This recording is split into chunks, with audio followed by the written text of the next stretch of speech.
Une brochure en main, des projets en tête pour réaliser des économies d'énergie dans sa maison. C'est une maison qui a 30 ans, donc l'isolation n'est peut-être plus aussi performante. Voilà.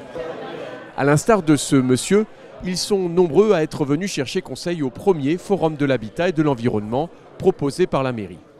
L'idée, c'était de réunir tous les partenaires, tous ceux qui étaient en capacité d'apporter des éléments, des informations au sujet de l'habitat, de la construction, de la rénovation.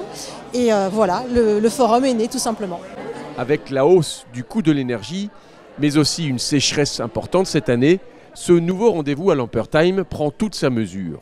C'est une vraie question, comment aujourd'hui être dans la sobriété, et c'est vrai que je pense qu'il y aura des réponses aujourd'hui.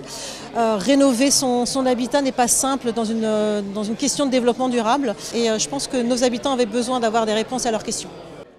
Premier chantier généralement, l'isolation du logement, ensuite le chauffage. L'agence du climat de l'EMS est l'interlocuteur à privilégier. Pour ça, il y a des aides financières qui existent, donc des aides de l'État, des aides de la région également, de la région Grand Est.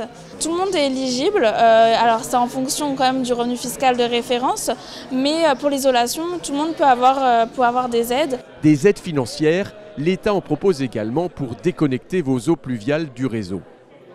Dans une cuve, on récupère de l'eau pour arroser, le surplus est drainé dans le sol.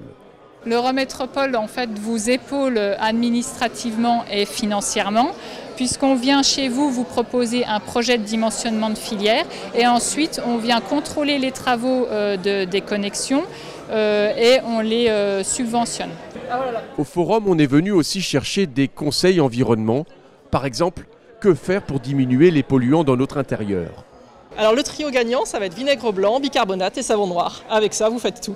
Vous allez éliminer en fait 90% des produits que vous utilisez. En fait, avec ces produits-là, vous allez pouvoir fabriquer vos produits multi-usages, vos produits Evit, les produits pour la vaisselle, pour la lessive, et finalement faire des économies dans votre portefeuille et avoir des produits bien meilleurs pour la santé et pour l'environnement. Autre conseil pour les jardiniers, que faire en septembre? On va simplement replanter la chicorée, la salade d'automne. On va bien sûr semer la mâche à petites graines. On plante aussi les fraisiers.